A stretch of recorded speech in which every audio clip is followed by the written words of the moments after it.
मंदिर की घंटी और भजन कीर्तन की मधुर ध्वनि, मिठास से लिपटी धूप की खुशबू, ये सब एक संकरी गली के कोने पर बने जीवन ज्योति अनाथालय तक नहीं पहुंचता था। मंदिर से कुछ ही कदम की दूरी पर यह जर्जर इमारत थी, जहां दीवारों पर उदासी की काई जमी थी। अनाथालय की इंचार्ज श्रीमती बिमला सुबह सुबह मंदिर से लौट रही थी। उनके हाथ में एक छोटा सा प्रसाद का पैकेट था और मन में अजीब सी बेचैनी। कल रात 7 साल की छोटी तारा बुखार से तपते हुए शांत हो गई थी।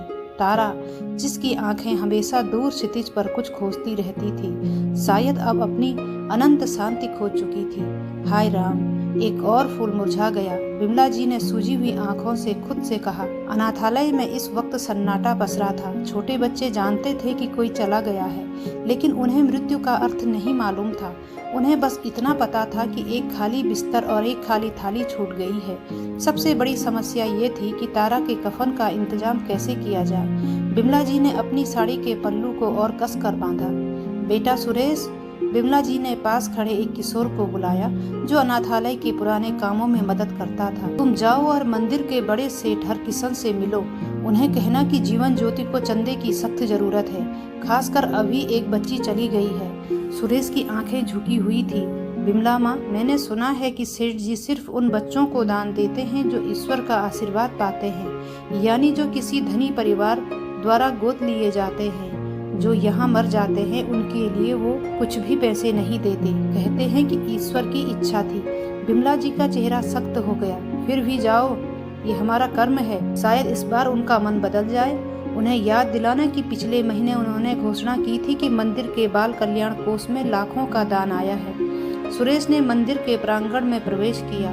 धूप तेज हो चुकी थी और सेठ हरिकिशन अपनी कुर्सी पर आराम से बैठे थे। चारों ओर सुरक्षा गार्ड और चमचे उनकी सेवा में लगे थे। सेठ जी उस दिन अनाथ बच्चों को खीर पूरी बांट रहे थे, लेकिन केवल उन बच्चों को जो उनके ही ट्रस्ट द्वारा गोद लिए गए थे या गोद लिए जाने वाले थे।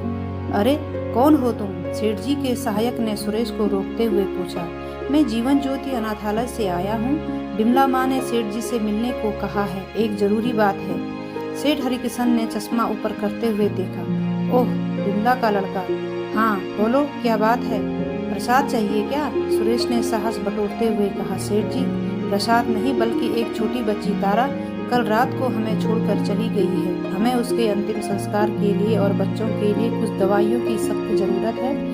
बिमला माँ ने आपको बाल कल्याण कोष के बारे में याद दिलाया है। सेठ जी के चेहरे पर अचानक एक अजीब सी शांति छा गई। उन्होंने धीरे से खीर की थाली एक तरफ रखी। बच्ची मर गई? दुख हुआ सुनकर। उन्होंने एक गहरी सांस ली। लेकिन सुरेश, तुम समझते क्यों नहीं? हमारा बाल कल्याण कोष जीवन के लिए है, मृत्यु के लिए नहीं। हमारी प्रतिष्ठा इससे जुड़ी है कि हम कितने बच्चों को नया जीवन दे रहे हैं, ना कि कितने बच्चों का अंतिम संस्कार कर रहे हैं। उन्होंने हाथ हिलाकर बात खत्म करने का इशारा किया। अनाथालय को चलाने के लिए दान तो मिलता ही है। तुम जाओ, जो ईश्वर ने दिया है वही खर्च करो। सुरेश के भीतर का सारा धैर्य टूटने लगा। उसने देखा कि सेठ हरिकिशन ने अभी अभी एक शानदार कफन के कपड़े का टुकड़ा अपने पास बैठे पंडित जी को दिया है, जो मंदिर के लिए इस्तेमाल होगा। सेठ जी, सुरेश ने ऊंची आवाज में कहा, जिससे भीड़ का ध्यान उसकी ओर गया। आपको मालूम है आपकी सारी दौलत और ये कल्याण कोष किस बात पर बनता है? उन लोगों के दान पर जो मानते हैं कि आप पुण्य कमा रहे हैं। लेकिन क्या आप जानते हैं आपको असली दान किस पर देना चाहिए? सेठ जी गुस्से में खड़े हो गए। जुबान संभालो, तुम्हें यहाँ बदतमीजी करने के लिए भेजा है, नहीं सच्चाई बताने के लिए। सुरेश चीखा।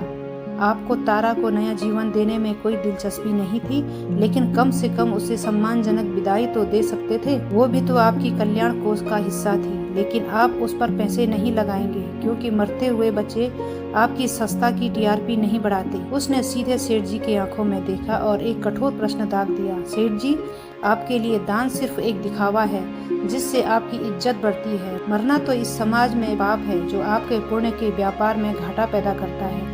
यही ना? आप रक्षक नहीं, आप केवल उस दान के भक्षक हैं जो सच्चे जरूरतमंद तक नहीं पहुंचता। सेठ हरिकिशन स्तब्ध रह गए। उनके चेहरे का रंग उड़ गया। भीड़ में फुसफुसाहट शुरू हो गई। सुरेश ने एक पल भी बर्बाद किए बिना भीड़ के बीच से निकला और वापस अनाथालय की ओर भाग गया। जब सुरेश अनाथालय पहुंचा तो बिमला जी और 2 बुजुर्ग महिलाएं तारा के छोटे से शरीर को एक पुराने सफेद चादर में लपेट रही थी। बिमला जी ने सुरेश को देखकर पूछा, क्या कहा सेठ जी ने?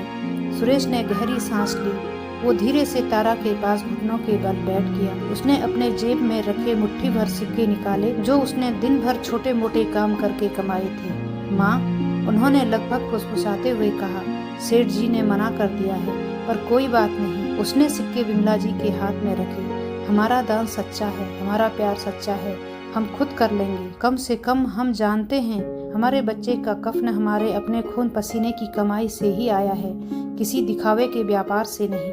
बिमला जी ने कांपते हाथों से वह सिक्के पकड़े।